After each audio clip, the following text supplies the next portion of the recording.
All right, week 5 is here. It's an opportunity to wipe that nasty taste out of our mouths from a wet loss last week. And the Jaguars have a division rival this Sunday, 1 p.m. Eastern Time. The 0-3-1 Houston Texans will be in town to play our 2-2 Jacksonville Jaguars.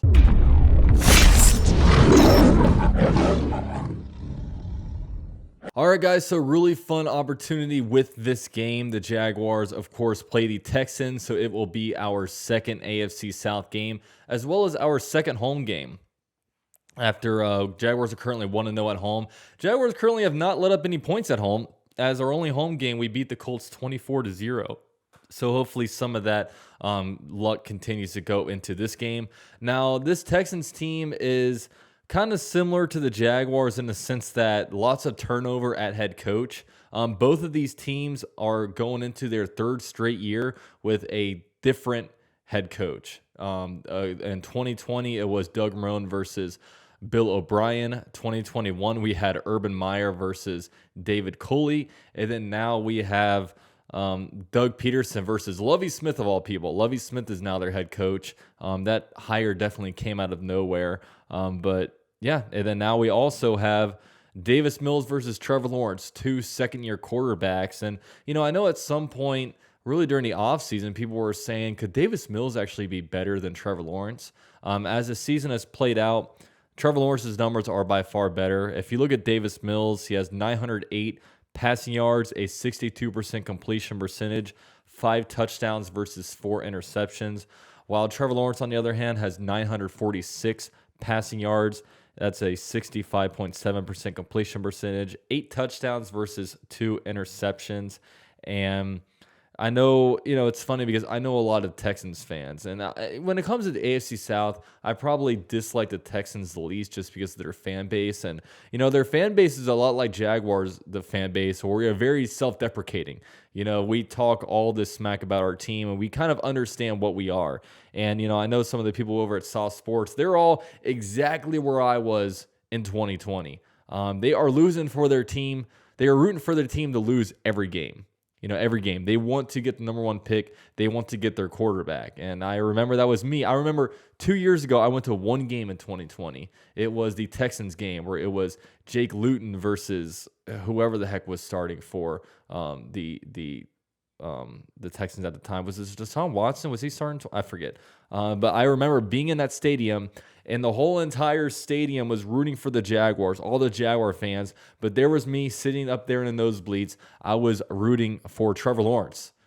He wasn't on the team yet, but I was rooting for that number 1 pick. And luckily, I got the jersey to prove it that we did lock him down. So I know right now the Texans fan base, really Deshaun Watson really set that franchise back. I mean, he really set them back. I mean, the reason why they are where they are right now is due to Deshaun Watson. And, they didn't have him last year. There was a little bit of just weirdness going on the last couple of years. They finally were able to dump him off to Cleveland. They gave him 3 first-round picks. So they're trying to recoup from that and, go forward.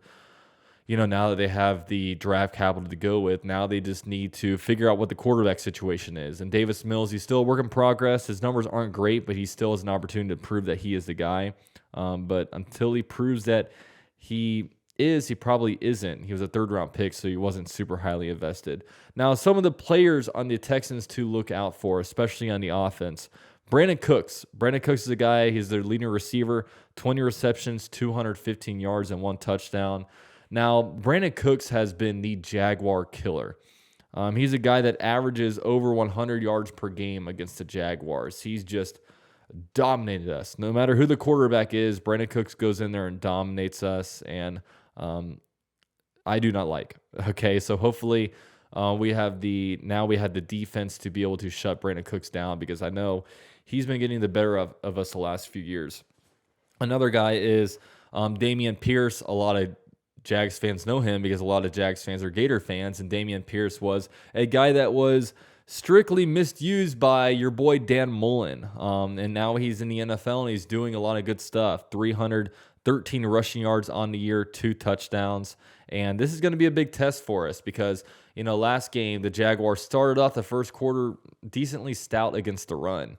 Fully Fatukasi got hurt, And then next thing you know, it's like they opened up a gate and the running game opened for Miles Sanders. And, at this moment right now, Fatukasi's game status is up in question whether he's going to play. So it's going to be, a lot of work, a lot of people depending on like Roy Robertson Harris to go out there and play.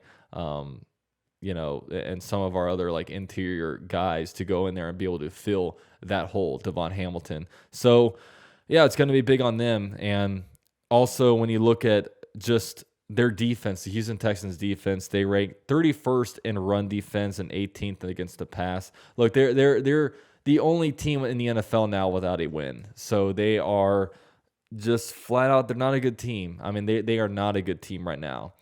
So when it comes to the Jaguars right now, this is an absolute must win for the Jaguars. I didn't say must win last week against the Eagles. I said, look, you're 2-1. If you win that one, then you're stealing a game that no one expects you to win. You're that would make you 3-1. You win a couple road games, but no. Now the Jaguars are 2-2. They're tied for first place in the AFC South. 50% of the AFC is 2-2 right now. So we're basically like we're 0-0 right now. We're 0-0. Okay, we're starting fresh the first quarter of the season. I thought it put us in a good place to where we are now. But now the Jaguars are playing the Texans, a team that we are a lot better than. We're a lot better than the Texans. I mean, the Jaguars for the first time this year are favorites, and they're 7-point favorites, which is a pretty big line when it comes to Vegas lines. Now, there is some history against us. Look, the Texans have won 8 straight games against the Jaguars. 8 straight games. And, this isn't like, the Jets losing to the Bills 8 times in a row or something. This is the Jaguars losing to a Texans team that they're not an NFL juggernaut. They're the Texans. I mean, they've had success here and there, but they haven't been like a staple of success in this league. But the Jaguars have had difficulties losing or beating them. However, there's different streaks that go on in the NFL. Like the puzzling thing about the Colts streak, the fact that the Colts haven't beat the Jaguars in Jacksonville since 2014. The weird thing about that streak is that the Jaguars have had a lot of bad teams since that time. Every year, except for 1 year, the Jaguars have been terrible. 2-loss or double-digit loss seasons. Now, this Texans one isn't all that surprising just because the Jaguars have been terrible. So 8 straight losses to the Texans. So the Jaguars, they had to break that streak. We are now, I haven't said this on the channel in a long time. Man, I can't remember last time I said this, but the Jaguars are a lot better than the opponent that we're playing this week. A lot better. So they had to win this one. Also, it's a division game. It's a great opportunity to go 2-0 in your division. Division record is key when it comes to future tiebreakers in the NFL. And now that there's 3 wildcard teams, and now that we have the Titans too that might be competing, tiebreaker will be huge. So you pick up a division game. Also, it's a home game. You got the Jaguars only out of their 17 games this year, only 7 of those games are played in TIAA Bank Stadium. Because this year you have 8 home games, 9 away. You flopped the London game, so that's 1 game out of. So 7 out of your 17 games are in TIAA. So Jaguars have to find a way to take advantage of that.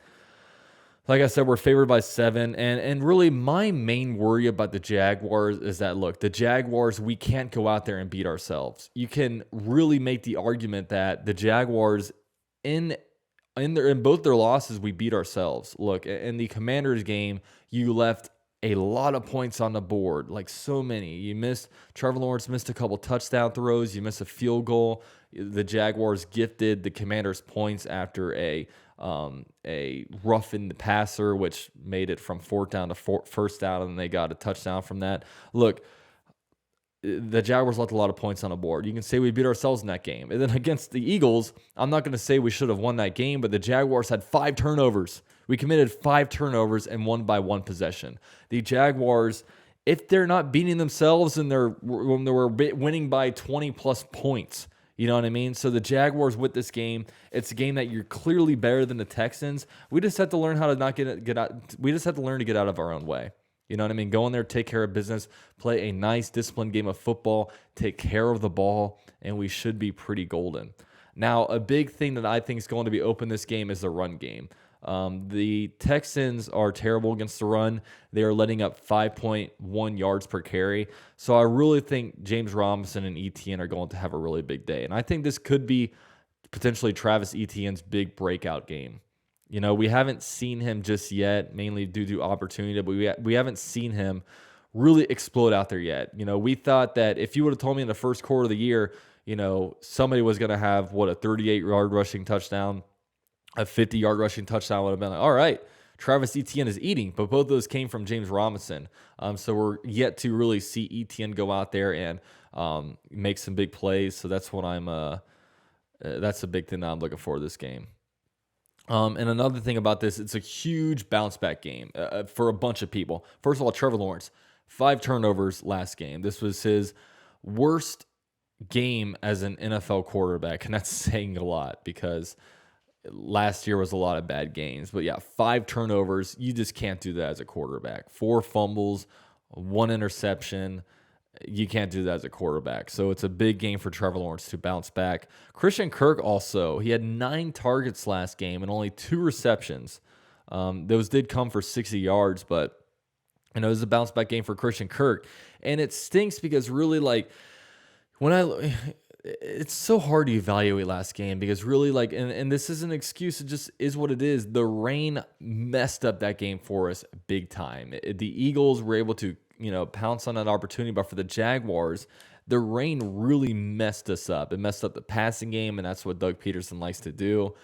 So, that's what's hard about, because I do think Trevor Lawrence is a lot better than 5 turnovers, and Christian Kirk is a lot better than 2 receptions. But yeah, we got hurt by the rain a lot, and it's supposed to be beautiful in Jacksonville this Sunday. I remember streaming the game, looking outside on Sunday, and it was beautiful, clear skies out. I'm like, man, why can't this game be in Jacksonville? But whatever. Also, Zay Jones, we'll see if he's back this game. He's been a limited participant. He did not play last game.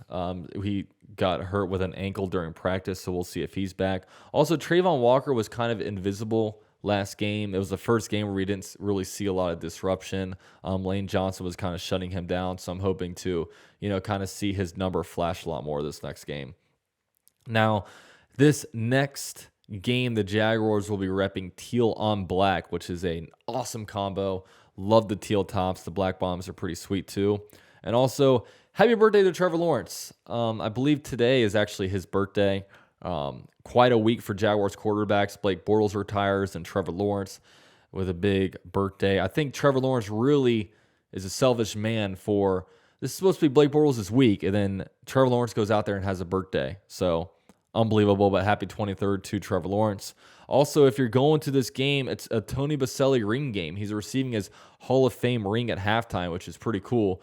So that will be really a historic thing. The Jaguars have never had a Hall of Famer. So this will be the first time we ever see a Hall of Famer for the Jaguars get their ring. So looking forward to that. Now, this really is, when you look ahead, this is the start of a very manageable stretch of games. I'm not saying easy, I'm saying manageable, because when you look at these next coming games, you have the Texans, Colts, Giants, Broncos, and Raiders. Those are 3 home games, 1 away game, and 1 in London. So really, this is an easier stretch of opponents with a stretch of home games as well. So this is really, after this stretch of games, we should be looking at this and being like, man, the Jaguars, we need to go probably 4-1. I mean, I'm 3-2, fine. If you do any worse than 3-2, then I think we should worry. But I'm hoping the Jaguars go 4-1 down the stretch. It's a really good opportunity for us. It really is. So let's hope this is the start of a winning streak. So yeah, with this game, I definitely do think the Jaguars win this one. I think we win handedly. I haven't been able to say that in a while, but the Jaguars are just flat out better than the Texans right now. The Texans are not built to win. The Texans are a very tough, scrappy team, though. Like, they're not getting blown out in any games. They're fighting. You thought in the Chargers game, Chargers were going to come away with it, but then the Titans close it up down the stretch, and they're a division opponent. So you definitely can't overlook this team, but I'm hoping the Jaguars can really go in here, take care of business, and it's a fun, easygoing game to watch. And as for me streaming this game, I'm actually considering maybe going to this one. I got a buddy from Tampa that's going to be going, so I might meet up with him at the game. If anybody has a couple of extra tickets, just let your boy know. I might be open to it. So, yeah. With all that said, really appreciate all you guys for watching. Let me know some of your score predictions for the game. Drop a like for me on your way out. If you see me at the game, definitely tell me what's up. Go Jags. Love talking to all you guys. But with all that said, thank you guys for watching. Go Jags. Okay, Jacksonville Jaguars. Too much for your crew to handle. Keep it lit. And this is the #1 YouTube channel by UCF Jaguar. Yeah, we about to blast off. If you've been a fan, then this is the dopest platform. Yeah, never hold back. Gotta represent for the tail and